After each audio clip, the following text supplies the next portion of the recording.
Betrayal rarely announces itself with a thunderclap. It's often a whisper delivered with a smile in a room full of mourners.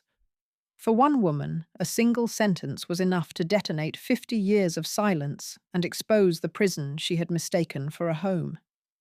Her story is a testament to the fact that the most bitter wars are fought not on battlefields, but across a dining room table. And it serves as a chilling warning that the monsters you know are sometimes the ones who call you family. Before we step into her world, make sure you follow our channel like this video and share it with someone who needs to hear it. And hit that notification bell, because you won't want to miss a single moment of the storm that's coming. The air in the house was thick with the scent of lilies and professionally catered regret. It was a smell Elizabeth was sure she'd never forget. From her post by the grand bay window, she watched the last of the mourners trail down the stone walkway, their dark coats blending into the manicured dusk of the Boston suburbs. They were Richard's people, not hers. Colleagues, golf partners, members of the various boards he'd sat on. They had shaken her hand, their palms soft and dry, their eyes offering a shallow, practiced sympathy. He was a great man, Elizabeth, a pillar of the community. You must be so proud. She had nodded a perfect porcelain doll of a widow, her grief as meticulously arranged as the silver trays of untouched canapes cooling on the mahogany dining table. The house, her house for 5 decades, felt like a museum exhibit of a life she hadn't truly lived. Every polished surface reflected a stranger. Her son, David, moved through the cavernous living room with the proprietary air of a king surveying his domain. He was Richard's son in every sense of the word, the same sharp suit, the same easy charisma that could charm a bird from a tree or a widow from her will.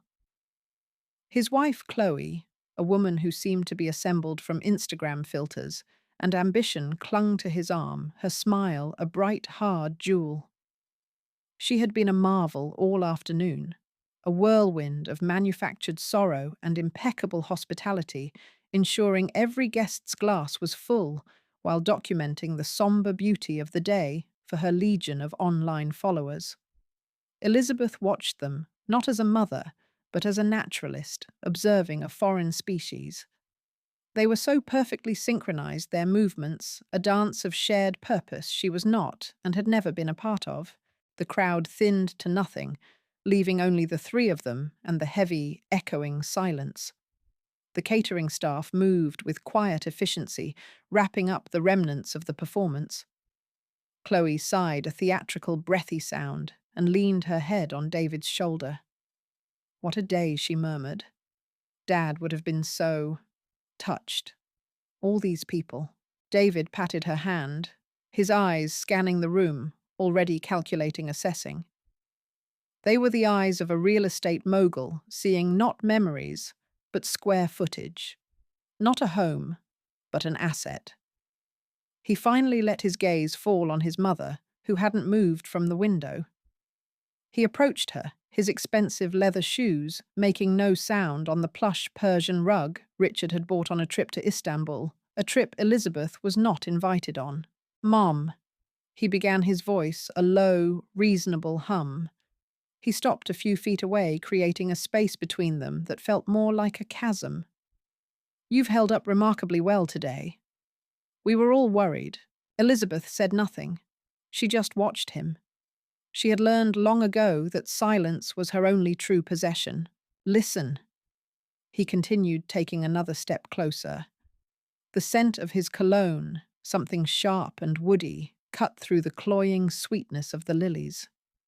He leaned in a conspiratorial gesture that made her skin crawl. His smile was a perfect white veneer, but it didn't touch the coldness in his eyes. It was a look she knew all too well. "Chloe and I are having a few close friends over for a private dinner. Just a small group to, you know, process everything, decompress." He paused, letting the words hang in the air. Elizabeth felt a strange, icy stillness spread through her chest. It was the same stillness she'd been forced to master all those years ago. "It's probably best if you just go on up to your room and get some rest," he said, his voice dropping to a near whisper, a blade wrapped in velvet. "It's been a long day for you. So sorry, but you're not invited." The words didn't explode. They landed like chips of ice in the silent tomb of the living room. "You're not invited." In her own home. On the day she buried her husband, the man whose quiet cruelties she had absorbed for 50 years to protect this boy. The boy who now stood before her, a perfect replica of his father's casual disdain. It wasn't a dismissal, it was an execution. And in that moment, the fragile facade of her life, the carefully constructed gilded cage, didn't just crack, it vaporized. Grief for Richard was a phantom limb. She couldn't feel it. What rushed into the void was a clarity so cold and so absolute, it burned. This was not her home. This was her prison. And the warden had just passed the keys to his son. The coldness in David's eyes. It wasn't new. It was ancient. It was a seed planted long ago, a ghost she'd seen 1,000 times. The expensive suit and the confident smile dissolved, and for a heartbeat, she was no longer in the cavernous, silent living room of 2025. The scent of lilies faded, replaced by the faint, dusty smell of old paper and the lemony scent of furniture polish from a different era. The year snapped back, tumbling through decades until it landed with a soft thud in the 1980s. The house was the same, but newer the wood in the floors, a lighter shade of honey, the silence somehow heavier. A younger Elizabeth stood in the kitchen, her hands submerged in warm, soapy dishwater. Richard was home. She always knew he was home, by the way. The air in the house grew tight, charged with a low-level hum of anticipation. He didn't announce his presence with a shout. Richard's control was never so crude. It was a science and art form. He appeared in the doorway holding a small velvet box. He was a handsome man, revered in the community for his philanthropy and sharp legal mind. To the outside world, he was a catch. To Elizabeth, he was the architect of her slow erasure. "A little something for you, my dear," he said, his voice smooth as aged whiskey. He placed the box on the counter. Inside was a delicate silver bracelet. It was beautiful. It was also a test. She knew the rules of this game. She had to show just the right amount of gratitude. Too much, and she was greedy. Too little, and she was unappreciative. "It's lovely, Richard." "Thank you," she said, her voice carefully modulated. He smiled, a thin, knowing smile. "I was speaking with the Hendersons today at the club. Carol was saying you seemed a bit distracted at the dinner party last week. 1,000,000 miles away," was her phrase. He picked up the bracelet, letting it dangle from his fingers. "It reflects poorly on me, Elizabeth. It suggests my wife is not happy. And we know you're happy, don't we?" She felt the familiar knot tighten in her stomach. "I'm sorry. I was just tired." "Tiredness is a failure of discipline," he stated, as if quoting from a textbook. "We need to work on your focus, your presence. We'll have a drill tonight, after dinner, to help you build character." The drills, they were his favorite tool. Sometimes it was a memory exercise, where he would move an object in the house, a book, a vase, her car keys, and she would be quizzed on its new location hours later, any failure earning her a long, silent lecture on her inattentiveness. But the worst were the stillness drills, his masterpiece of psychological torment. Later that night, after a dinner eaten in near silence, he led her to the study. He indicated a hard-backed, unforgiving wooden chair placed in the exact center of the room, facing a blank wall. 1 hour, he said, looking at his gold watch. No moving, no speaking, no fidgeting. You are a statue. You are a vessel of peace. Clear your mind of all this clutter. She sat. The wood was cold against her back. He left the room, closing the door with a soft, final click. For the first few minutes, it was merely uncomfortable. Then the agony began. An itch on her nose she couldn't scratch. The piercing ring of the telephone in the hall left to shrill unanswered. A cramp forming in her calf. The sound of a car passing on the street outside a fleeting connection to a world where people moved and spoke and lived. She focused on the texture of the plaster on the wall, the tiny, almost invisible cracks. She learned to breathe shallowly, to disconnect her mind from the screaming demands of her body. It was a form of self-hypnosis, a survival tactic. She wasn't a person. She was a thing, a statue, just as he wanted. The door opened. She didn't flinch. She heard small footsteps. It was David, maybe 6 or 7 years old, in his pajamas. He stood in the doorway, his small face etched with confusion. "Mommy," he whispered. She couldn't answer. She couldn't even turn her head. The rules were absolute. Richard appeared behind the boy, placing his hands on David's small shoulders. "Your mother is building character." David Richard said, his voice calm and instructive. "She's practicing discipline. It's a very important lesson. Stillness is strength." Elizabeth kept her eyes fixed on the wall, but in her peripheral vision, she saw her son's face. He looked at her, this still, silent figure in the chair, a piece of furniture in his father's study. And she saw the flicker. It wasn't sympathy. It wasn't fear. It was a cool, detached curiosity, an appraisal. He was not looking at his mother. He was observing an experiment. He was learning the lesson. He was seeing the power his father wielded, the quiet, absolute control. And in that moment, a sliver of Richard's coldness, Richard's cruelty, reflected back at her from her own son's eyes. She saw it, and in a desperate act of self-preservation, a frantic bid to believe she was protecting him, she chose to unsee it. She buried the memory, packed it down, with all the other silent screams, and swallowed protests. She chose to believe it was a trick of the light. The memory dissolved, leaving an acidic residue. The morning light, filtering through the bay window, was no longer soft and forgiving. It was harsh forensic, illuminating every particle of dust dancing in the air of the silent house. It was the next day, the day after the funeral, the day after her eviction from her own life. The smell of lilies had been replaced by the sterile scent of lemon polish. The caterer's work erased the performance over. The silence that remained was different. It wasn't Richard's heavy, watchful silence. It was a hollow, empty silence.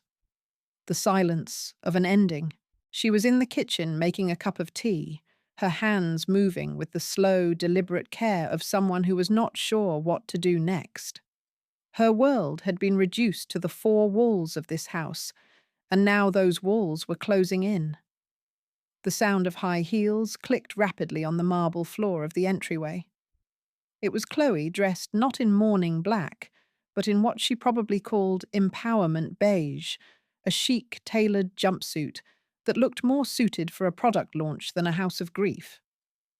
She was holding her phone up her face, arranged in an expression of thoughtful, camera-ready sorrow. "Hey, my loves." Chloe's voice was a warm, syrupy whisper, a stark contrast to her sharp, focused eyes that were checking her reflection in the phone's screen. "Just taking a quiet moment this morning. The house feels so empty without Richard's incredible presence." She panned the phone around the kitchen carefully, avoiding Elizabeth. "It's so important that we honor the legacy of those we've lost, you know. And for me, that means ensuring that family is cared for with dignity and compassion." Her eyes briefly flicked towards Elizabeth, a glint of something cold and predatory in them. "It's what he would have wanted. It's what we all owe to our elders, to make sure their golden years are truly golden." She blew a soft kiss to the camera. Grief, journey, Family first, legacy, elder care, compassion. She ended the recording with a decisive tap. The warm, empathetic influencer vanished, replaced by a brisk, efficient businesswoman. The smile dropped from her face as if it were a mask. She walked over to the breakfast nook where Elizabeth was sitting and slid a glossy, trifold brochure across the polished wood table. The paper was thick, expensive.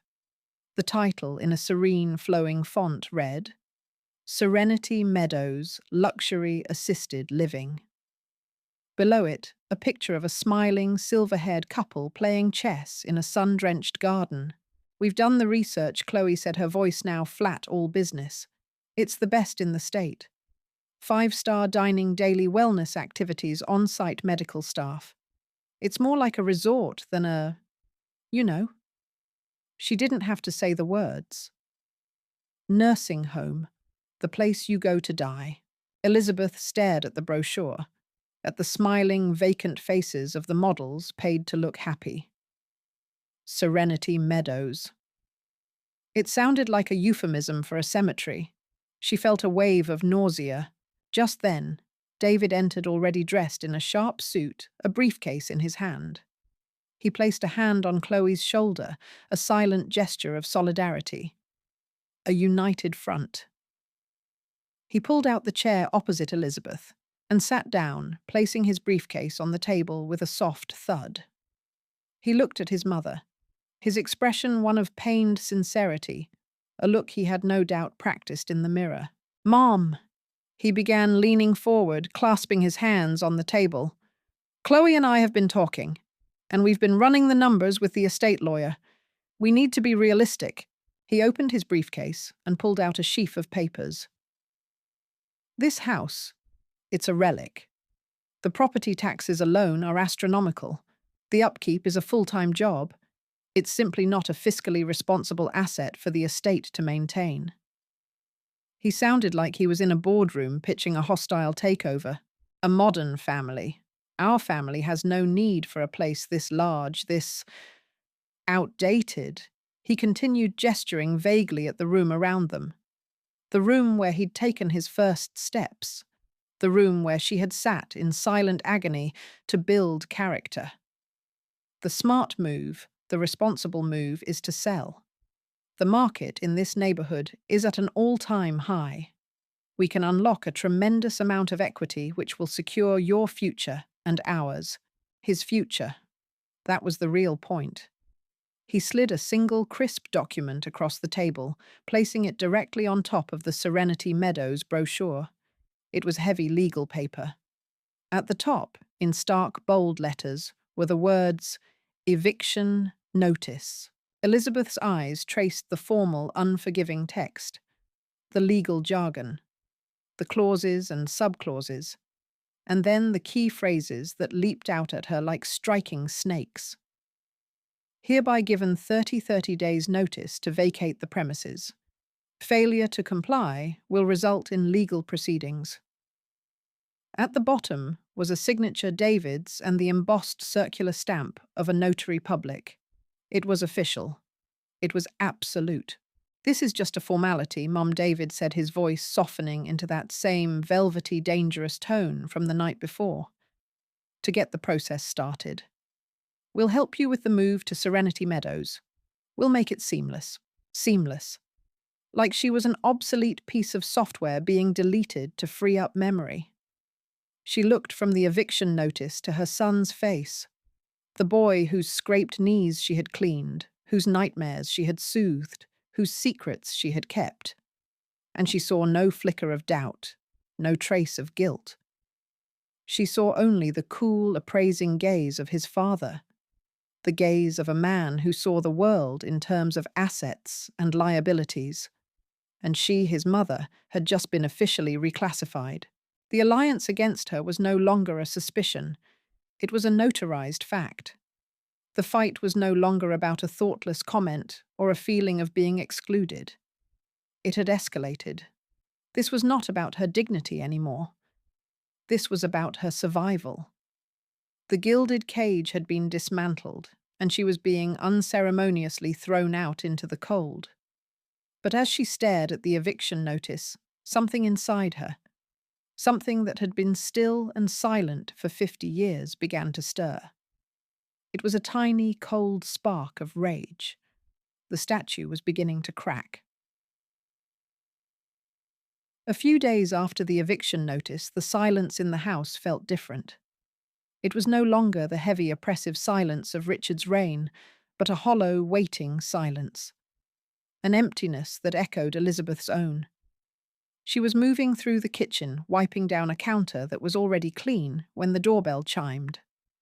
Not the authoritative two-note chime that David used, but a quick, almost hesitant press.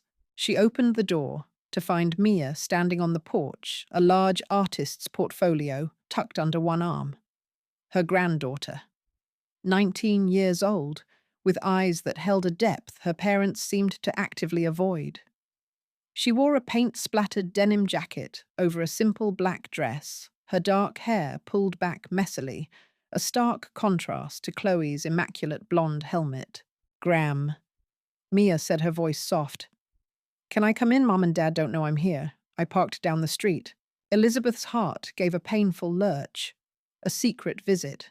A small act of rebellion. She stepped back, opening the door wider. "Of course, sweetheart. Of course."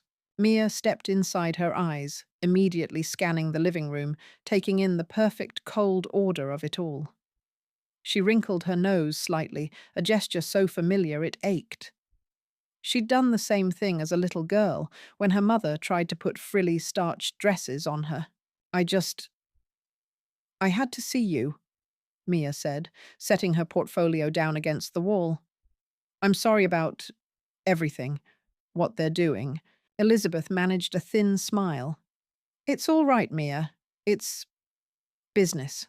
That's what your father calls it." Mia's gaze sharpened. "It's not business, Graham. It's cruel." She walked over to the armchair where Elizabeth now spent most of her days, and perched on the armrest, her proximity a small, warm comfort. "I heard them fighting. Last night? Dad was on the phone with the realtor, and Mum was upset. Not because they're selling the house. Because the market is softening, and they might not get their target price." Elizabeth felt the familiar cold dread, but it was pierced by a tiny shard of something else. Validation. "They spoke about me." Mia nodded, her expression pained. "Mum said you were becoming a liability, that your emotional state could complicate the sale." Dad agreed. "He said they needed to be proactive before you became a legal entanglement. That's why they served you those papers. To make it clean, the clinical detached cruelty of the words was pure David, learned at Richard's knee. But hearing them from Mia's lips, laced with her shame and anger, made them real in a way the notarized document hadn't. "I see," Elizabeth said, her voice a dry whisper. "No, Graham, you don't." Mia leaned closer, her voice dropping. "It's not just about the money. There's something else. Something they're scared of. Something to do with this house." She gestured around the pristine room. "Why are they so desperate to get you out? Why not just sell it with you in it? Let you find a new place on your own time? It's the speed, the urgency. It feels frantic." Elizabeth looked at her granddaughter. Truly, looked at her. She saw not a child, but a young woman with a keen, analytical mind, an artist's eye for things hidden beneath the surface. "What do you mean, Mia?" "The basement." Mia said the word hanging in the air like a puff of smoke. "Dad has always been weird about it. Always. When I was little, I thought he was hiding Christmas presents down there or something. But it never stopped. Even when I was a teenager. The door is always locked. Always." Elizabeth's mind drifted to the heavy steel door at the bottom of the stairs. Richard had it installed decades ago. "A storm shelter," he'd announced. "For safety. A man protects his family." No one had questioned it. No one ever questioned Richard. He told me I was never ever to go down there. Mia continued, her voice a low, conspiratorial murmur. He said it was for storage, dangerous chemicals for the garden old equipment. But we have a gardener, Graham. We've had one my whole life. And the shed is full of that stuff anyway. It never made sense. A forgotten memory surfaced in Elizabeth's mind. A flicker of an image. David, as a young man barely older than Mia, was now carrying a heavy black case down the basement stairs. She'd asked what it was. Audio equipment, he'd said brusquely. For a university project. He had never been to university.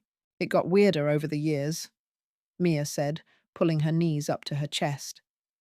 Sometimes late at night I'd hear things. When my room was at the back of the house over the kitchen, I could hear sounds. From below, faint, like muffled talking or maybe music. I couldn't be sure. Once I thought I heard a strange thumping sound, rhythmic. I asked Mum about it the next morning and she got this frozen look on her face. She told me I had an overactive imagination and that I was not to mention it again. Elizabeth felt a chill that had nothing to do with the draft from the old windows. She had spent 50 years tuning out the sounds of the house, learning to live inside her own head. What had she missed? What had she deliberately ignored? And the phone calls. Mia pressed on her eyes wide with the urgency of her confession. Dad takes them in his study with the door closed, but sometimes he paces in the hall. He thinks everyone is asleep. I've heard him. He talks about client satisfaction, about project integrity, and ensuring the authenticity of the experience. Last week I heard him say, the subject is fully immersed, the narrative is holding. What kind of real estate developer talks like that? Graham. The words meant nothing and everything. They were corporate jargon, hollow and sterile, yet in the context of the locked basement and the muffled sounds they felt sinister. A language for a secret world. He thinks I don't see, Mia said, a bitter edge to her voice. He and Mum, they think I'm just this flighty art student doodling in my sketchbook, not paying attention. But artists are observers, Graham. We see the things people try to hide, the cracks in the facade. And our family? It's all facade. She stood up and walked to the sterile white fireplace, running a finger over the cold marble mantel. This house isn't a home. It's a set, a stage. And I think the real show is happening somewhere else. Her eyes flickered downward toward the floor, toward the basement. In that moment, a bond, fragile but fierce, formed between the old woman who had been silenced and the young woman who had been watching. Mia's suspicions were not the wild imaginings of a teenager. They were puzzle pieces Elizabeth hadn't known she possessed. The secrecy, the strange language, the frantic rush to evict her. It was a pattern, and at the center of it, a locked door. Thank you for telling me this, Mia. Elizabeth said, her voice steadier than it had been in days. A tiny, hard kernel of resolve was forming in her gut. A resolve that felt terrifyingly new. Be careful, Graham. Mia whispered, her face pale. She came back and squeezed Elizabeth's hand, her own cool and trembling slightly. I have to go before they notice my car is gone. But call me. Okay if you find anything. Don't be alone in this. Elizabeth nodded, clutching her granddaughter's hand. I will. After Mia left, the silence of the house returned, but Elizabeth heard it differently now. It wasn't empty anymore.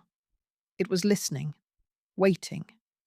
She sat in her armchair for a long time, the hum of the refrigerator, the only sound her mind racing connecting dots that had been scattered for decades. The muffled sounds Mia had heard, David's hushed bizarre phone calls, Richard's obsessive control. It all flowed toward one place, downstairs. Fueled by a fear so profound, it felt like courage. She finally pushed herself out of the chair.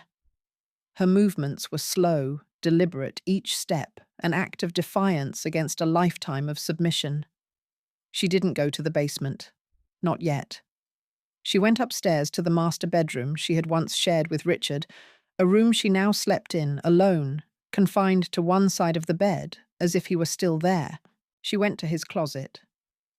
The scent of him still lingered cedar-old paper, and the faint, sharp smell of the cologne he'd worn for 50 years. It was a smell that had once meant security, then control, and now it was the smell of a ghost. Her hands, wrinkled and spotted with age, trembled as she pushed aside his perfectly pressed suits and shirts, all arranged by colour just as he'd demanded. She was not looking for clothes.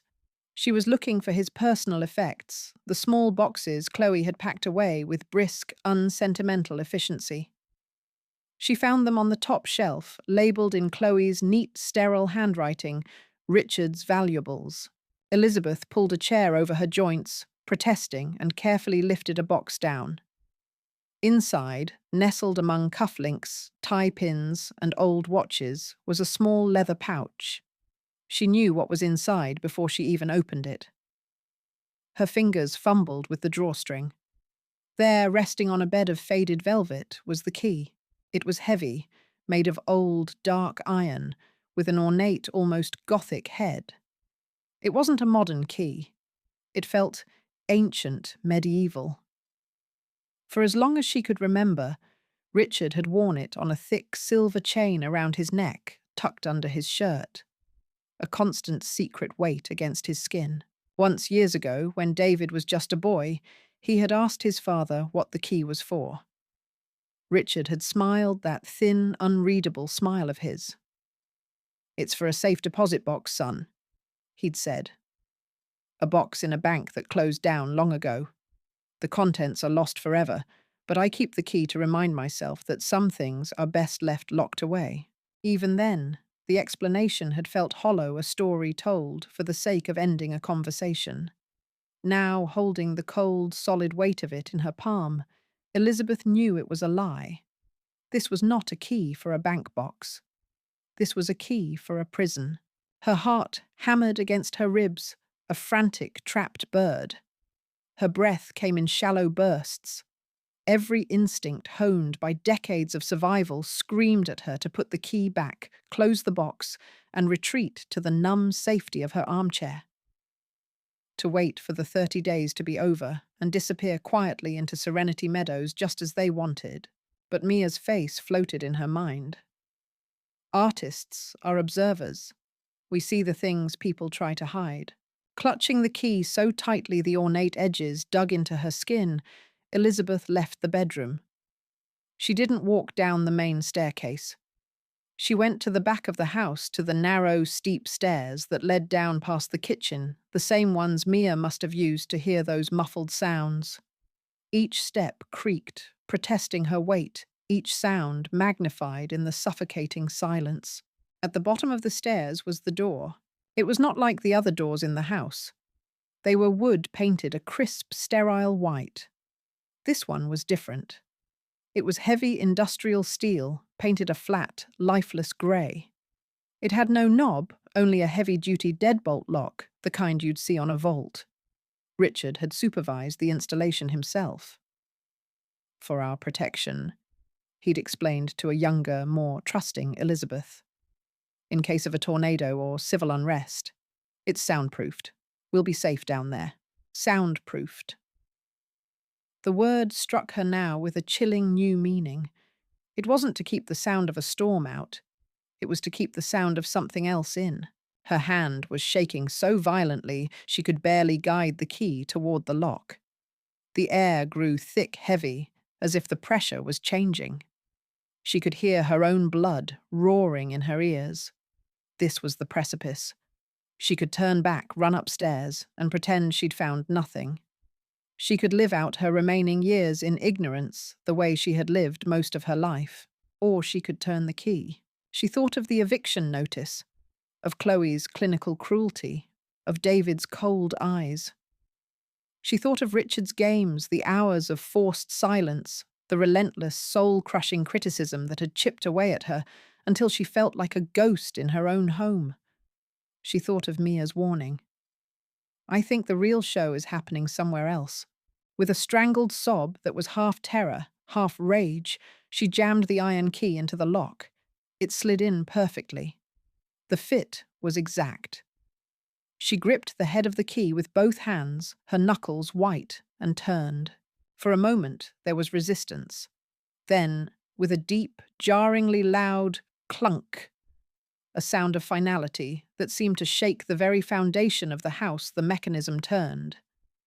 The deadbolt slid back. The door was unlocked. A door to a past she never knew existed, a past that had been living and breathing right beneath her feet. She paused, her hand still on the key, her forehead pressed against the cold steel of the door. She was terrified. Not of what she would find, but of what finding it would mean. It would mean that everything she had endured, everything she had rationalized and buried was not the full story. It was just the prologue. Taking a deep, shuddering breath, she pulled the key out and reached for the edge of the door. It was heavy, far heavier than a normal door. She had to put her shoulder into it. It swung inward with a low groan, scraping against the concrete floor, opening into a darkness that felt absolute. A stale, refrigerated air, devoid of life, washed over her. It smelled of plastic metal and ozone, not the damp, earthy smell of a normal basement. She fumbled along the wall inside the doorway, her fingers searching for a light switch. They found a smooth, flat panel. She pressed it. The light that flooded the space was not the weak yellow glow of a single bare bulb. It was a harsh, flat, shadowless white light, buzzing faintly from unseen fixtures above. Elizabeth's breath caught in her throat. Her mind simply could not process what she was seeing. This was not a basement for storage. It was not a storm shelter. It was a room. A perfectly constructed, utterly soulless room. The floor was polished concrete. The walls were a drab, institutional beige. It was furnished, but not like a home. It was furnished like a stage set. There was a worn, faded floral sofa against one wall, a scratched wooden coffee table, a single, straight-backed chair facing the sofa, a threadbare rug. The furniture was generic, timeless, as if designed to be from any era and no era at all. It was a room designed for bleakness. Her eyes scanned the space, trying to make sense of it. And then she saw the wall opposite the sofa. It wasn't a wall. It was a mirror. A vast floor-to-ceiling mirror that stretched the entire length of the room, reflecting the sad, lonely furniture and her own small, terrified figure standing in the doorway. It was perfectly polished, seamless. Why would anyone install such a thing in a basement? A new, more horrifying thought began to form, a possibility so monstrous she tried to push it away. She walked forward, her shoes making soft, uncertain sounds on the concrete. She approached the mirror, her reflection growing larger, clearer. She saw the fear in her own eyes, the tremor in her own hand as she reached out to touch the surface. The glass was cold, solid. She tapped it with her knuckle. It made a dull, thick sound. Not like normal glass. She pressed her face close, cupping her hands around her eyes to block out the light of the room. She peered into her own reflection, trying to see past it, into the darkness she prayed wasn't there. At first, she saw nothing, just her own distorted face staring back. But as her eyes adjusted, faint shapes began to emerge from the gloom on the other side. The glint of metal. The faint red and green pinpricks of light from electronic equipment. The dark silhouette of a chair. It was a one-way mirror. A wave of nausea washed over her so intensely she had to brace herself against the cold glass. Her life wasn't just a prison. It was a theater. She stumbled back from the mirror, her gaze now darting around the room with a new, horrified understanding. She saw them now. Everywhere. Tiny, black, unblinking eyes. A miniature camera lens nestled in the center of a fake flower on the coffee table. another peeking from the spine of a hollowed-out book on a small shelf, one disguised as a screw head in a wall fixture, a small dark circle in the lampshade. They were everywhere, an audience that had never left, the games Richard had played with her, the hours he'd made her sit in silence on that very model of sofa while he dissected her flaws, the times he'd made her repeat phrases of submission, of worthlessness, until her voice was raw and her spirit was numb. The arguments he had provoked, the tears he had meticulously engineered. It was all a performance. Her suffering had been a show. Her most private moments of humiliation had been recorded, watched. But by whom? Just Richard. The thought was sickening enough, but the scale of it, the technology. This was not the work of one man indulging a private, twisted hobby. This was something else, something bigger, something professional. Client satisfaction, project integrity. The subject is fully immersed. Mia's overheard words crashed into her mind, no longer abstract, but terrifyingly concrete. The subject. Was she the subject? Had she been the first? Her legs gave way, and she sank onto the faded floral sofa, the same one from her memories, or a perfect replica of it.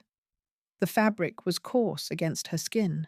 She was on the set, the star of a show she never knew she was in.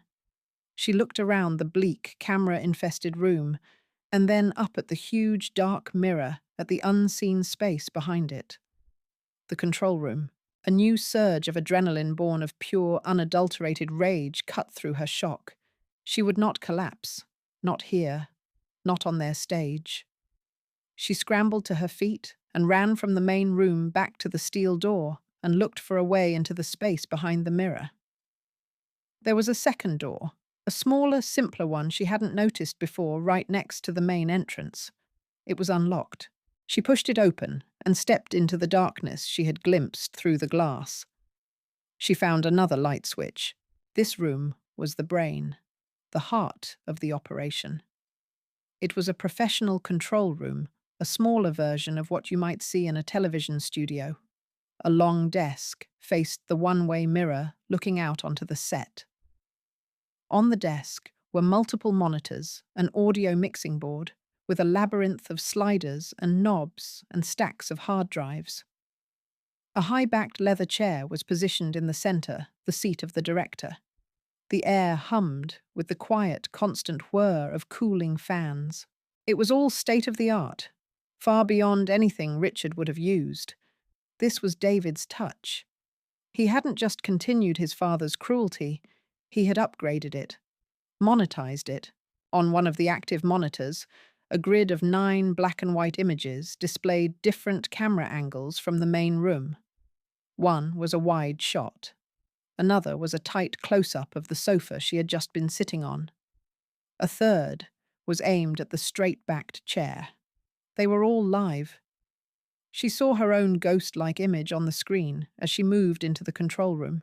The floor felt like it had dropped out from beneath her, sending her into a freefall through the last 50 years of her life. Every memory was now suspect, tainted by this new reality. Every kind word from her son, every seemingly normal family dinner, was now a potential lie, a scene played for an unseen audience. Her eyes fell on the largest piece of equipment in the room, a sleek black server tower humming quietly in the corner, its blinking lights a steady, diabolical pulse. It was the system's memory. The vault. With trembling hands, she pulled her phone from her pocket. Her fingers were clumsy stiff, but she managed to find Mia's contact information. She pressed the video call button. It rang twice before Mia's face appeared, her expression a mixture of concern and teenage impatience. "Graham, are you okay? You look white as a sheet. Where are you?" Elizabeth couldn't form the words. She turned the phone's camera around, showing Mia the bank of monitors, the mixing board, the humming server. Mia was silent for a moment, then a sharp intake of breath. "Oh my God," she whispered. "Oh my God, Graham. Is that the basement? Yes! Elizabeth croaked, her voice raw. Help me, Mia. There's a computer, a server. It's all here. I think it's all here. Okay, Graham. Okay? Breathe. Mia's voice was suddenly sharp, focused, cutting through Elizabeth's panic. Just breathe. I'm with you. Show me the main computer, the one connected to the monitors. Elizabeth pointed the camera at the desktop computer next to the main chair. Okay, can you wake it up, move the mouse? Elizabeth reached out a shaking hand and nudged the mouse. The main screen flickered to life, displaying a clean, corporate-looking desktop. There were very few icons. One was for the live camera feed software. Another was a generic folder labeled System.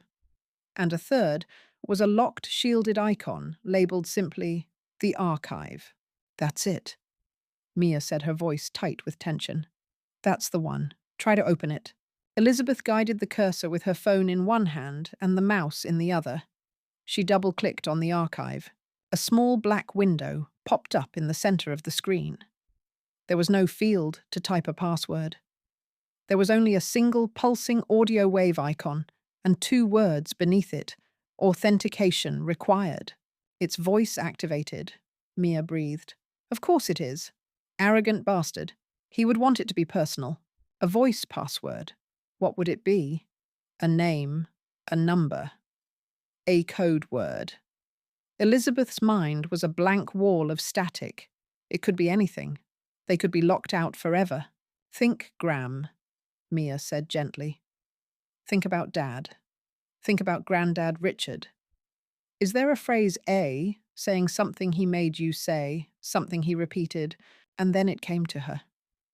The memory rose from the depths of her subconscious, unbidden and vile, bringing with it the phantom smell of Richard's cologne and the cold weight of his gaze. It was from the end of his worst games. After he had broken her down, after the hours of silence and criticism, he would make her look at him. He would make her validate his power, her own subjugation. He would make her say the words.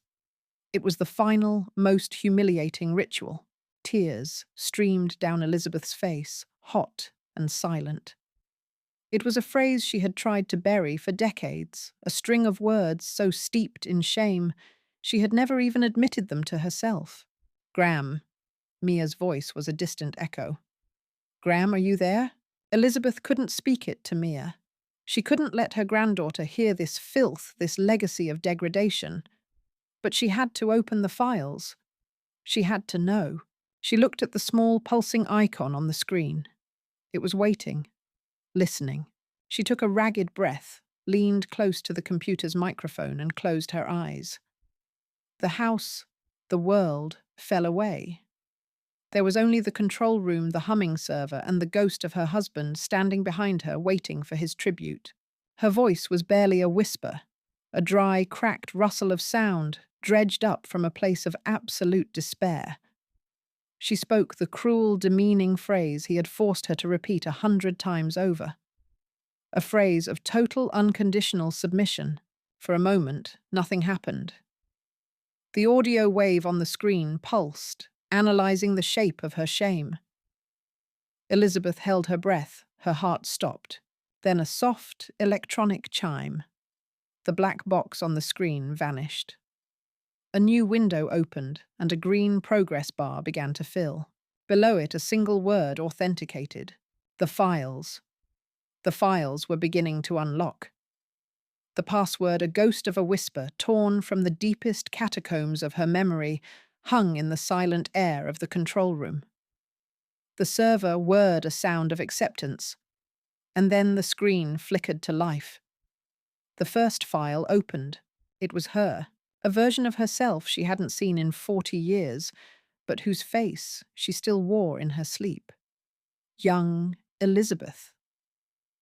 The video was grainy, the audio warped by time, a murky black and white that made the house look like a tomb. Richard's voice, a low, condescending hum, filled the room. He wasn't shouting. He never shouted. It was worse. It was the calm, patient tone of a teacher correcting a stupid child. He was making her stand in a corner of the living room. Just stand.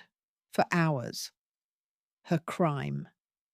She had bought a brand of coffee he didn't approve of. The camera hidden somewhere in a bookshelf was static. It captured her slow wilting, the sag of her shoulders, the tremor in her hands. Character. Elizabeth Richards' voice oozed from the speakers. This is how we build it. Stillness. Contemplation. You must understand the consequences of your choices. She felt the old shame rise in her throat, hot and acidic. She wanted to look away to shut it down, but she couldn't. She was pinned to the chair, a spectator at her own vivisection. Mum, Mum, are you okay? Mia's voice, tinny and distant through the phone's speaker, was a lifeline. Elizabeth had propped the phone against a monitor, a tiny window into a sane world. I'm fine, dear. She lied, her voice a dry rasp. Just keep looking through the file directory. What do you see? Lots of folders, Mia said, her voice tight with tension. They're dated, all the way back to the 80s. God, there are hundreds. Elizabeth clicked on another file at random. Her again. This time she was sitting at the dining table, a lavish, untouched meal in front of her. Richard was instructing her to describe in detail every failing she possessed. Each time she faltered, he would calmly take a piece of silver from the table and drop it into a metal bucket on the floor. The clang echoed her flinching. She closed the file. It was enough. It was too much. Mia Elizabeth said, her voice gaining a sliver of steel. Look for the most recent files. Anything from this year. This month. Okay. I see a different naming convention here. It's not just dates. It's project names. Project Goldfinch, Project Sparrow, and Project Canary. That one has a subfolder labeled Active Session 2025. Open it. The click of Mia's mouse was a gunshot in the silence. A new video player opened. This one was different.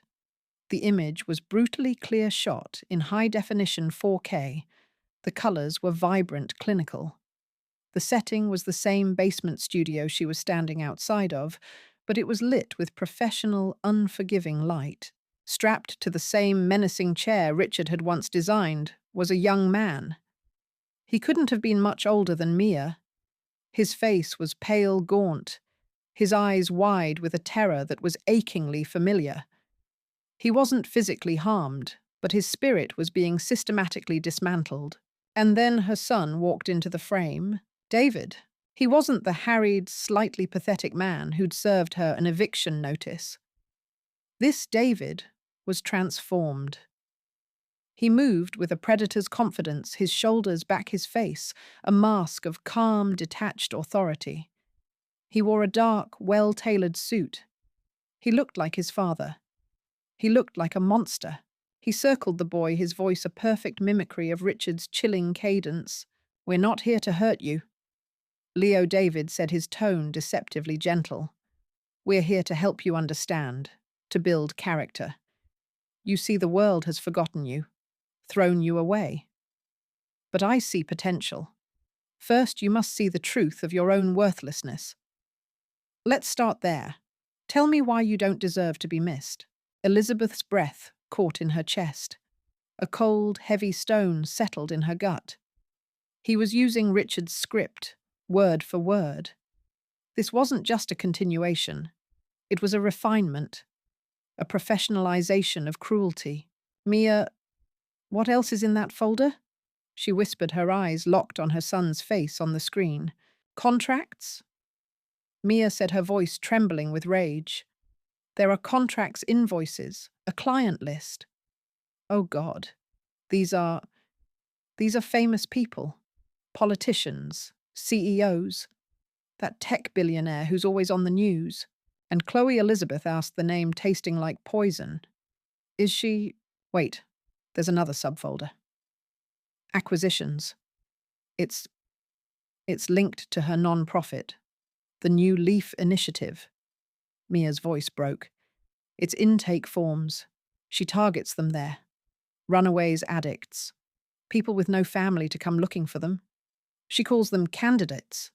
She vets them, writes up psychological profiles, and then she hands them over to him. The full, breathtaking horror of it washed over Elizabeth. This wasn't a secret hobby. It was the family business. A bespoke service for the ultra-wealthy, a theatre of cruelty, staged and recorded for their viewing pleasure. Chloe was the producer, finding the cast. David was the director and the star. And this house, her home, was the stage.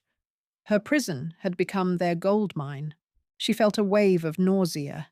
The air in the control room was thick, unbreathable. She was drowning in the digital ghosts of her own past and the high-definition nightmares of her son's present.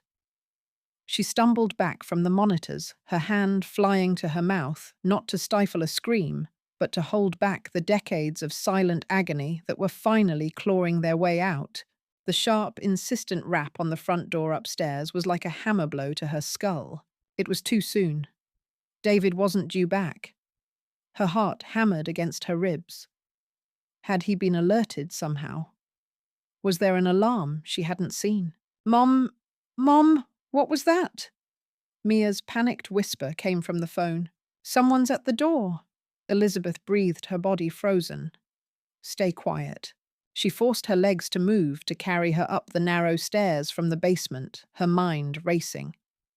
She closed the heavy steel door, her hand trembling, as she made sure it was latched, then hurried through the kitchen to the foyer.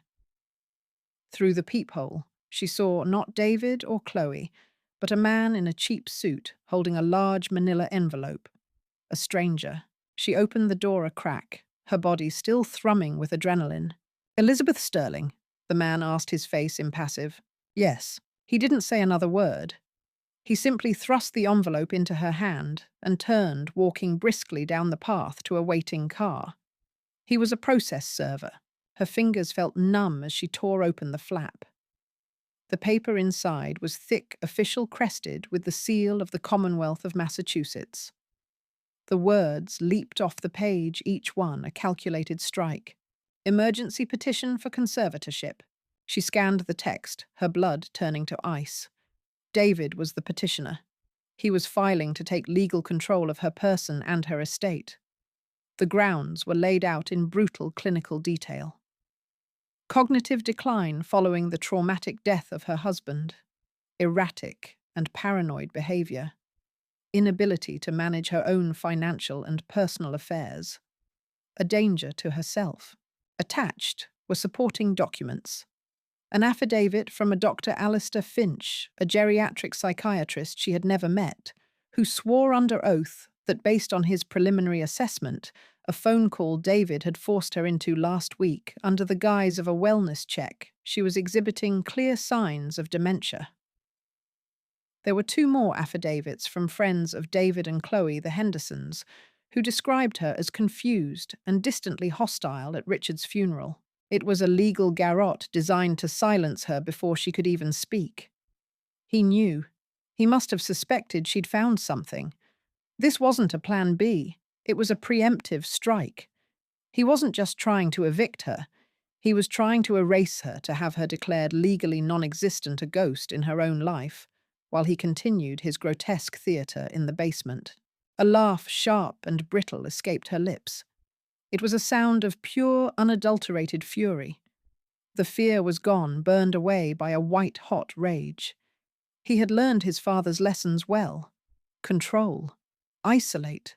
Discredit.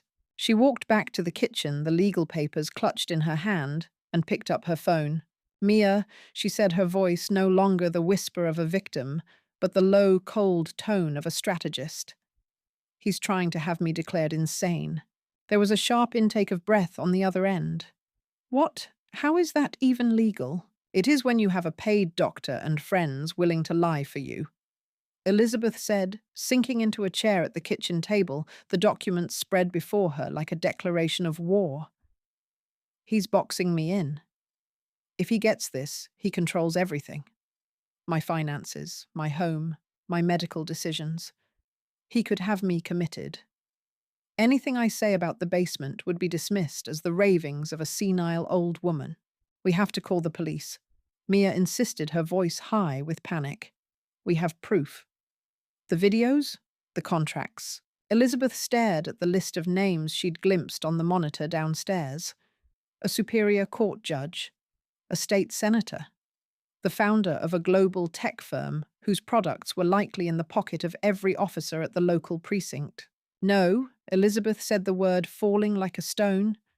The police are not an option, Mia. Look at that list again. Those aren't just clients. They're the people who own the system. The judges, the politicians. They would bury this investigation before it ever began. And they would bury me with it. We would hand them the evidence, and it would simply disappear. And so would I. A heavy silence fell between them, thick with the weight of that truth. They were trapped. They held the evidence of an unspeakable evil, but the perpetrators were untouchable. So what do we do? Mia finally asked, her voice small. We can't just let him win. We can't let them get away with this. No, Elizabeth agreed, a grim certainty hardening within her. We can't. If the law is their shield, we can't use it as our sword. Our revenge, Mia, it has to be surgical. It has to be absolute. She looked back at the legal papers. David's signature was a confident, arrogant scrawl at the bottom. He thought he had her. He thought she was the same woman who stood in a corner for buying the wrong coffee. He had no idea who she was about to become. Mia, I need you to go back to that client list. I need you to do more than just read the names. I need you to dig. Search every single one of them. Look for lawsuits, scandals, bankruptcies. Look for divorces, rivalries, anything. We are not looking for a hero. We are looking for a weapon. We are looking for a crack in their wall. For the next several hours, the house was silent, except for the murmur of Mia's voice over the phone as she worked and the steady, rhythmic beat of Elizabeth's heart. She made coffee, her brand not Richard's, and sat at the table, the conservatorship petition laid out before her. She read every word, every lie, letting the insult fuel the fire inside her. This document was David's first move in a war he had declared. It would also be his biggest mistake. He thought it would crush her. Instead, it had given her a reason to burn his world to the ground. Okay, I've been digging. Mia's voice crackled through the phone late in the afternoon. The light outside was beginning to fade, painting the kitchen in long, somber shadows. It's mostly what you'd expect. A lot of these guys are Teflon. Lawsuits get settled, stories get killed, but there's one. A name that's different. Elizabeth leaned forward. Tell me. Adrian Vance, Mia said. He's not a billionaire or a politician. I looked him up. He used to be a big deal. An investigative journalist for the Boston Globe. Won a Pulitzer back in the day. Used to be. Yeah, Mia said. His career imploded about 5 years ago. He was working on a huge story to expose Marcus Thorne. Elizabeth's blood ran cold. Thorne's name was on the list. A real estate titan with a notoriously vicious legal team. What happened? Elizabeth asked. Vance claimed he had an inside source proof that Thorne's charitable foundation was a front for a massive money laundering scheme. The story was set to run, but the night before his source publicly recanted. Said Vance fabricated the whole thing, that he was coerced. The Globe pulled the story, fired Vance, and issued a massive retraction. Thorne sued him for defamation into personal bankruptcy. The guy was destroyed, utterly discredited. Now he runs some fringe political blog out of his apartment. Elizabeth stared at the wall, seeing the pieces click into place. A disgraced journalist. A powerful man from the client list. A story that was killed. Mia, she said slowly. Why would Adrian Vance's name be on David's client list? That's the thing, Mia said, her voice electric with discovery. I don't think he was a client for the show. I cross-referenced the payment ledgers. He's not there. His name is in a separate encrypted file. I managed to get into it. It's a blackmail file. David and Chloe didn't just service these people. They insured them. They have files on all their top clients. Dirt. Just in case. Vance was getting too close to Thorne, so Thorne must have paid David to acquire leverage. The file has audio of Vance's source being threatened. It has proof that Thorne's people paid him off to lie. David has the evidence that would have proven Vance's story was true all along. Elizabeth closed her eyes. It was perfect. A man with nothing left to lose and a reputation to gain back. A man who already hated at least one of the monsters on that list. He wasn't just a weapon. He was a guided missile. "Find me a number for him," Elizabeth commanded. She found it herself before Mia could even reply, a quick search on her own phone. Adrian Vance, the Vance Report. A cell phone number was listed at the bottom of a cluttered, angry-looking website. She took a deep, steadying breath, her finger hovering over the screen. This was the point of no return. She pressed call. It rang 4 times before a man's voice, rough with cynicism and suspicion, answered. "Yeah. Am I speaking with Adrian Vance?" Elizabeth asked, her voice even and calm. "Who's asking? My name is Elizabeth Sterling. It won't mean anything to you. But I believe we have a mutual acquaintance. Marcus Thorne."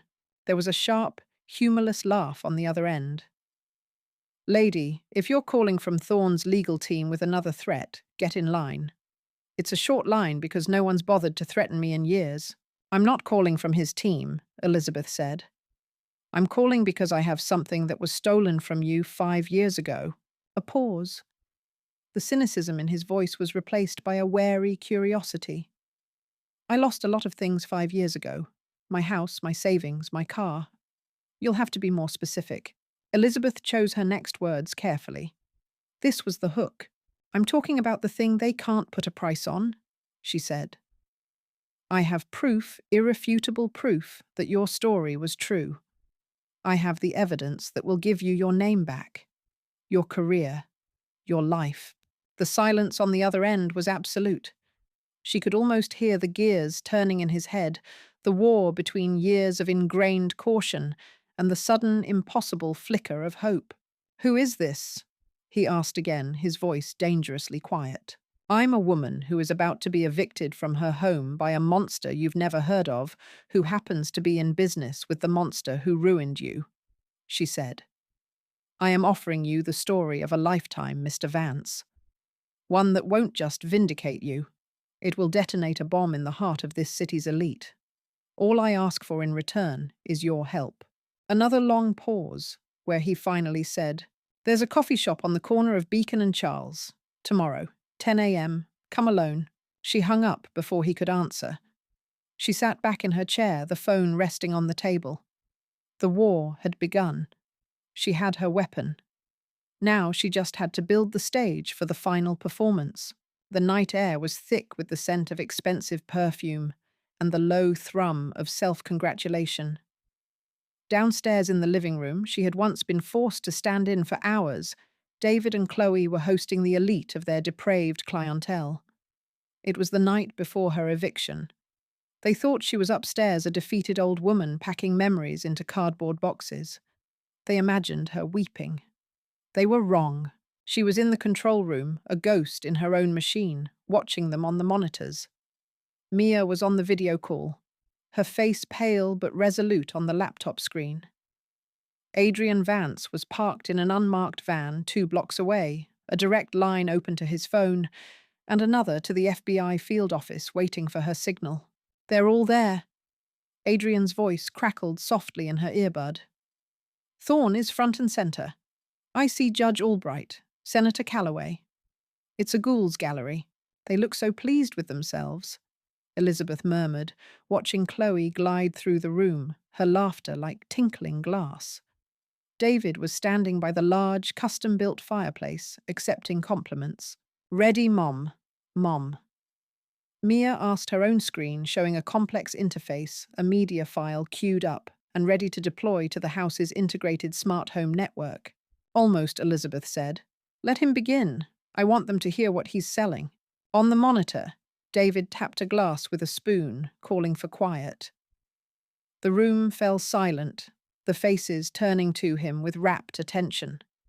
He smiled a slick, predatory grin that made Elizabeth's skin crawl.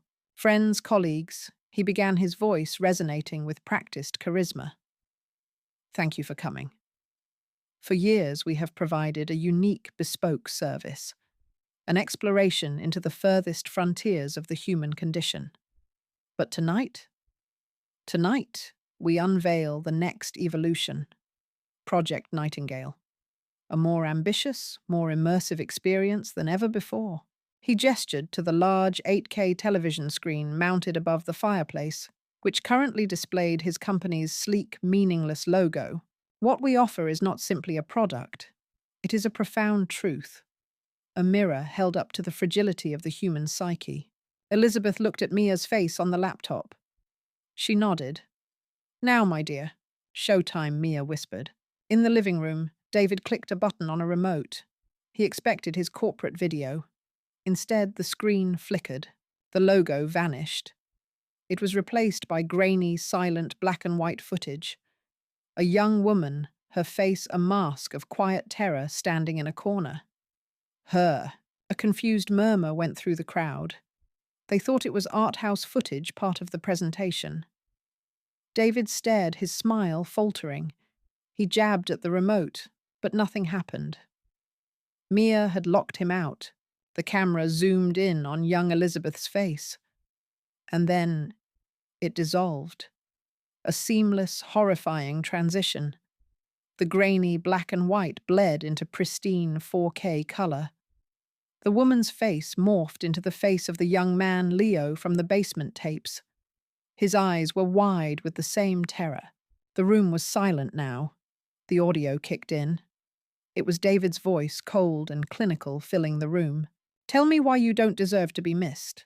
Gasps rippled through the party. Chloe's face went white. David was frozen, his face a grotesque mask of panic.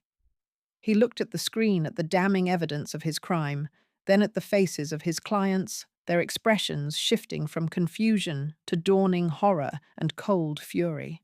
But Elizabeth wasn't finished. Adrian, she spoke softly into her mic. The lights. On it, he replied. With a loud metallic click that echoed through the house, the lighting in the living room changed.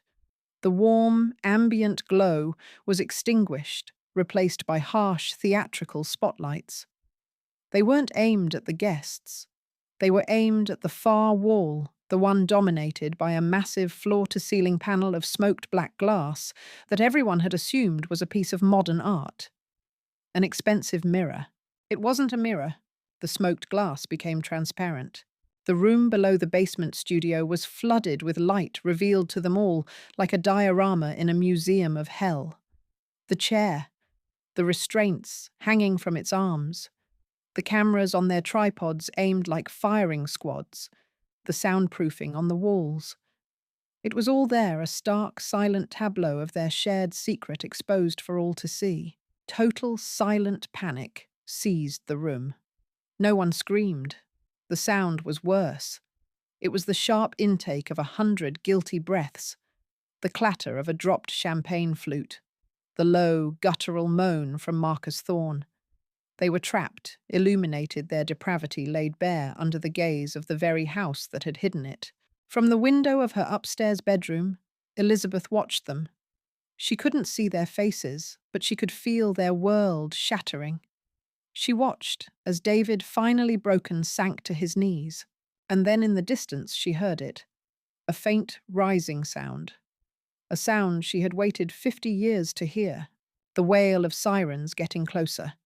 The silence was the first casualty. One moment, the room was a symphony of clinking glasses, sycophantic laughter, and David's smooth, confident baritone.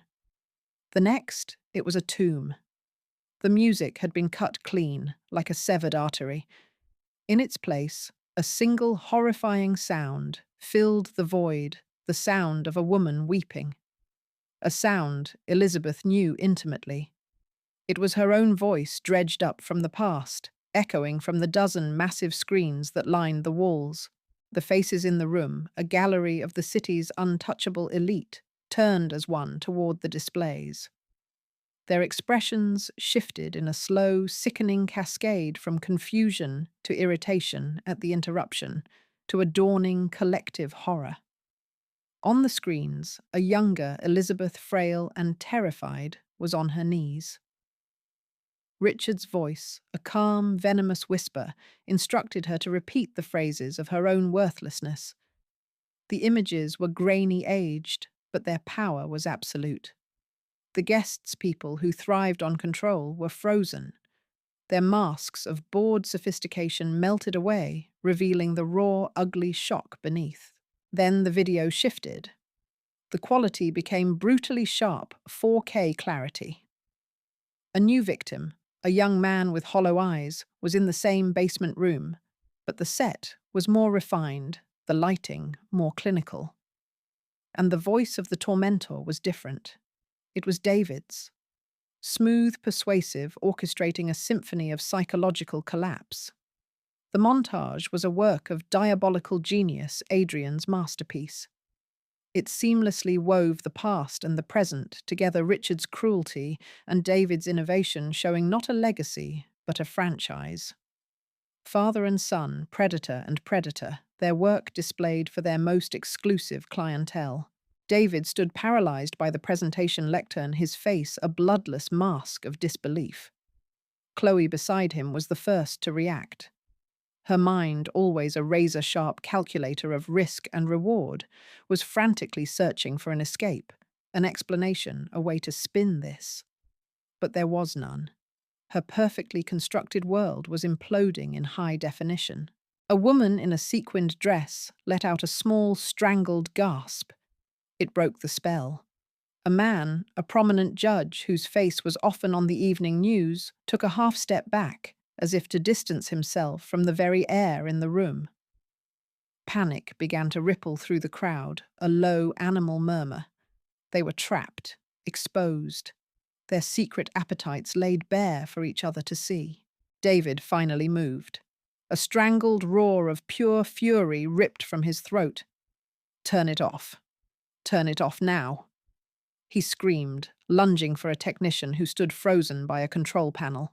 But before he could take 2 steps, the final act of the performance began. With a low hum, the immense mirrored wall that formed the back of the party space began to change. The silver reflection flickered, shimmered, and then bled away into perfect transparency. The guests gasped, stumbling back. They were no longer looking at their own horrified reflections. They were looking down through a massive pane of reinforced glass into the belly of the house, into the basement, into the very film set they had just seen on screen. It was all there, the sterile chair, the cameras mounted like black spiders, the cold, soundproofed walls. The stage of their depraved entertainment revealed in its entirety. The murmur of panic became a wave of outright terror. People scrambled for the exits, a frantic shoving mass of couture and desperation. They pawed at their phones, their faces contorting in fresh panic as they found no signal. No calls for help. No way to summon their drivers or their lawyers. They were utterly, completely trapped in the evidence room of their own crimes. And then a new sound cut through the chaos. Faint at first, a distant, mournful cry. It grew steadily, a rising, insistent wail that every person in that room recognized and feared. Sirens. Not one, but a dozen converging on the quiet, tree-lined street. They grew louder and louder, a screaming crescendo that announced the end of everything. Upstairs in the master bedroom, Elizabeth stood by the window, a small, still figure in the darkness. She didn't need to see the panic. She could feel the house shuddering with it. The flashing lights began to strobe against the walls, painting the room where she had spent 50 years in silence with frantic splashes of red and blue. She watched as FBI tactical vans screeched to a halt, disgorging agents in heavy gear who moved with brutal efficiency. They swarmed the house, their commands, sharp and absolute. FBI nobody move hands in the air. The shouting from downstairs was muffled, but the sounds of splintering wood and shattering glass were sharp and clear. She saw her son David dragged out the front door, his face contorted in a mask of apoplectic rage, still screaming denials and threats. She saw Chloe, her composure finally shattered her face, a pale, vacant oval of shock, as an agent guided her none too gently into the back of a vehicle. The click of handcuffs was a sound she couldn't hear, but she could feel it in her bones. A final, definitive closing of a door. The empire of pain and secrecy that Richard had built, that David had perfected, crumbled in a matter of minutes. Its foundations, built on the silence of others, were washed away in a tide of flashing lights and righteous fury. Elizabeth didn't feel triumph. She didn't feel joy. She simply watched a silent observer to the demolition of her life and felt a profound, chilling, and absolute emptiness. It was over. All of it. And she was alone at the epicenter of the ruins. The aftermath was not peace, but war. The raid on David and Chloe's exclusive party became the biggest national scandal of the year. The media dubbed it the Beacon Hill Horror, or the Basement Tapes, plastering David and Chloe's stunned, furious faces across every news channel, every website, every social media feed. The house, her house, became a ghoulish tourist attraction. News vans lined the street day and night. Drones buzzed overhead like persistent insects. Elizabeth was a prisoner once more, but this time the walls of her cage were the flashbulbs of cameras and the relentless scrutiny of the public. She became a symbol, a caricature. To some, she was Saint Elizabeth, the avenging matriarch who brought down a den of vipers. To others, she was a madwoman, a vengeful crone, the unstable element in a family tragedy. The narrative was stolen from her before she could even speak it. The real war began in the courts. While David and Chloe's guilt was a public certainty, their clients were another matter. A consortium of the city's most powerful law firms, funded by the anonymous guests from that night, launched a coordinated, vicious assault. Their strategy wasn't to deny the existence of the basement studio, the evidence was too overwhelming. Their strategy was to destroy the witness, to destroy Elizabeth. They resurrected David's preemptive guardianship petition, polishing it until it gleamed with false legitimacy. They painted her as a woman unhinged by grief, prone to fantasy, a confused senior citizen manipulated by a disgraced journalist and a troubled granddaughter.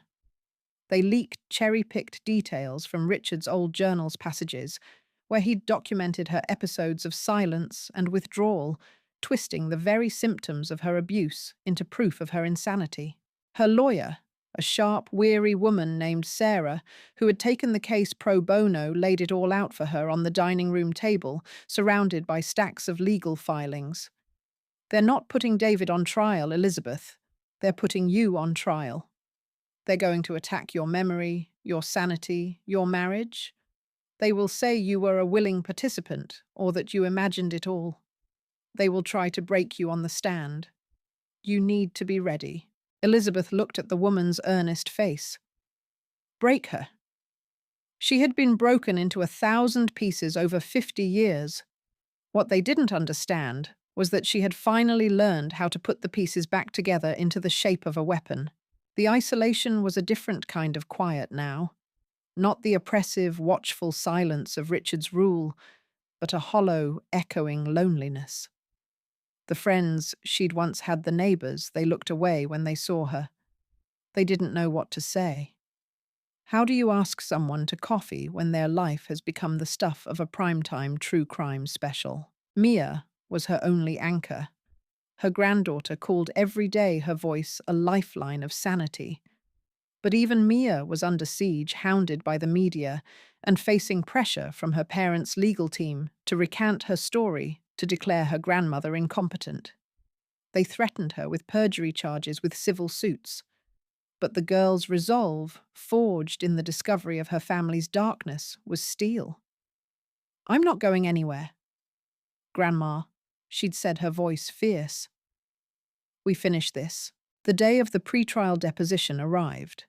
It wasn't a courtroom, but a sterile conference room in a downtown skyscraper, a place of cold glass and colder intentions.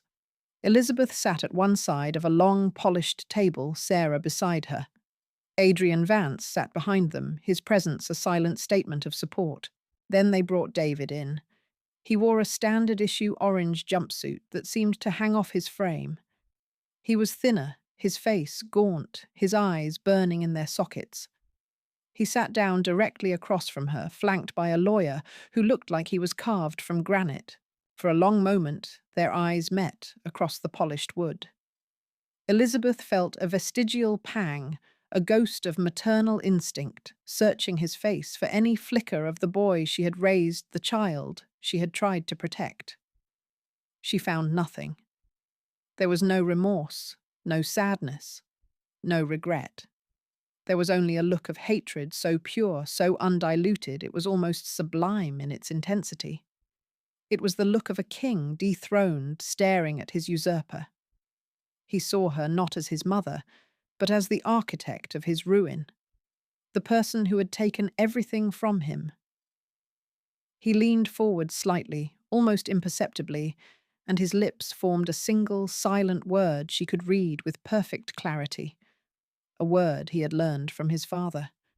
A word that had been used to control her for decades. Bitch. In that moment, the last, thinnest thread of connection, the one she hadn't even known she was still holding on to, snapped. The love she had borne for her son, a love that had survived decades of neglect and cruelty, finally mercifully died. The woman who sat in that chair was no longer a mother testifying against her child. She was a survivor giving a statement on the monster who had taken his place. Her testimony, when it came, was delivered in a voice that was low, clear, and unshakable. She answered every question, recounted every humiliation, described every one of Richard's cruel games. When David's lawyer tried to twist her words to paint her as an unreliable narrator, she met his gaze without flinching. You claim your husband forced you to sit in silence for hours at a time? The lawyer said, his voice dripping with condescension. Did you ever just get up and walk away? To where Elizabeth asked, her voice quiet, but carrying across the room. When every door is locked from the outside, you learn that walking only gets you to a wall faster. She testified for 7 hours. She never raised her voice. She never cried. She simply laid the truth out on that polished table, a terrible, heavy thing that could not be denied. She paid for her freedom with every word. She paid for it by reliving the abuse in meticulous detail. She paid for it with the final, absolute severance of her family. She paid for it with her peace, her privacy, her anonymity. When she finally walked out of that building, past the gauntlet of cameras and shouting reporters, she knew she had won. But the victory felt like ashes in her mouth. She had escaped the gilded cage, only to find herself in a new public kind of wilderness, more alone than she had ever been in her life. The seasons turned. The scandal, once a roaring bonfire, cooled to smouldering embers as the world's attention moved on to newer, fresher tragedies. The trials of David Chloe and their more prominent clients dragged on a slow, grinding machinery of justice that Elizabeth no longer had any part in. She had done her part. She had given her testimony. The rest was just noise. One of her first acts of freedom was a final act of erasure. She sold the house in Boston, the grand haunted prison on Beacon Hill. Her only stipulation in the sale contract was a clause that the buyer was legally required to demolish the structure within 90 days. She didn't want another family to live within those walls. She wanted the land scraped clean, the very foundations dug up and hauled away, leaving nothing but a scar on the earth where her silent suffering had taken place. She never looked back. She moved 3,000 miles away to a place where the air tasted of salt, and the only constant sound was the roar of the ocean. She rented a small, unassuming apartment on the Oregon coast, a place with a wide window that looked out over the endless grey-green expanse of the Pacific. The anonymity was a balm. Here she was, not St. Elizabeth or the madwoman of Beacon Hill. She was just a quiet old woman who walked on the beach in the mornings, her face bundled in a scarf against the wind, her eyes on the horizon. The sea became her new companion. Its relentless rhythm was the opposite of the forced silence she had known. The waves were a force of nature that could not be controlled, that crashed and roared and whispered, washing the shore clean each day. She would walk for hours, collecting smooth, sea-worn stones, feeling their cold weight in her palm. She was healing, though she knew the scars would remain. They were a part of her now, a map of where she had been. One afternoon, a package arrived. A simple cardboard box with a return address in Cambridge. Mia. Elizabeth's hands trembled slightly as she cut the tape. Inside, nestled in tissue paper, were two things. The first was a book, hand-bound in simple blue linen. She opened it. It was a sketchbook filled with Mia's drawings, page after page of the ocean captured in charcoal and ink. Not calm, picturesque seascapes, but the raw power of the water. Waves crashing against jagged rocks. The eerie calm before a storm. The play of moonlight on a churning surface. It was how Mia saw the world, how she saw strength. It was the most beautiful thing Elizabeth had ever seen. Beneath the sketchbook was a letter. She took it to her chair by the window, the one that looked out at the sea, and began to read. Grandma, I hope this finds you well. I hope the air is clean and the noise is far away. I think about you every day. I went to the courthouse last week to finalize the name change. It's strange to see a different name on my driver's license. It feels like closing a book I never wanted to read in the first place. My legal name is Mia Vance now, Adrian insisted. He said family isn't about blood, it's about who shows up for you in the dark. I think he's right. I'm not taking classes this semester. It didn't feel right. Instead, I've been volunteering at a women's shelter downtown. A real one. The work is hard. The stories are hard. But it helps. It feels like I'm pushing back in a small way, taking one single brick from a wall of pain and using it to build something better. You taught me that. I'm sorry for what you went through. I'm sorry for what they did. I'm sorry for the years you lost. I know sorry is a small, useless word for all of that. But I want you to know something. The night of the party, after the police came, Adrian told me something. He said courage wasn't about not being afraid. He said it was about being terrified and doing what's right anyway. He was talking about you. You were terrified for 50 years, but you never let them extinguish you. You kept a pilot light burning inside, waiting for a single gust of wind. Thank you for being that gust of wind for me. Thank you for showing me what true courage looks like. I'll come visit soon if that's okay. We can walk on the beach. I'll bring my sketchbook. All my love. Mia. Elizabeth folded the letter, her fingers tracing the sharp creases. Tears she didn't know were still inside her fell onto the page, blurring the ink. They weren't tears of sadness or grief or even relief. They were tears of recognition, the quiet acknowledgement of a bond that had not only survived the inferno, but had been forged in it. She stood up and walked to the window, the letter held carefully in her hand. The sun was beginning to set, casting a long golden path across the water. The wind was picking up, and the sound of the waves grew stronger, a timeless, powerful roar that seemed to fill the small apartment. It was the sound of a world being washed clean. She was alone. She was scarred. The ghosts of her past would likely walk with her for the rest of her days. But standing there listening to the ocean breathe, feeling the immensity of the sky above and the solid floor beneath her feet, Elizabeth felt something she had only ever dreamed of. It was a feeling as vast and as powerful as the sea itself. It was the terrifying, magnificent, and unequivocal weight of freedom. Elizabeth's story is a journey from silence to strength. What part of her fight for freedom resonated with you the most? Share your thoughts in the comments below, and let's continue the conversation about the courage it takes to reclaim your own voice.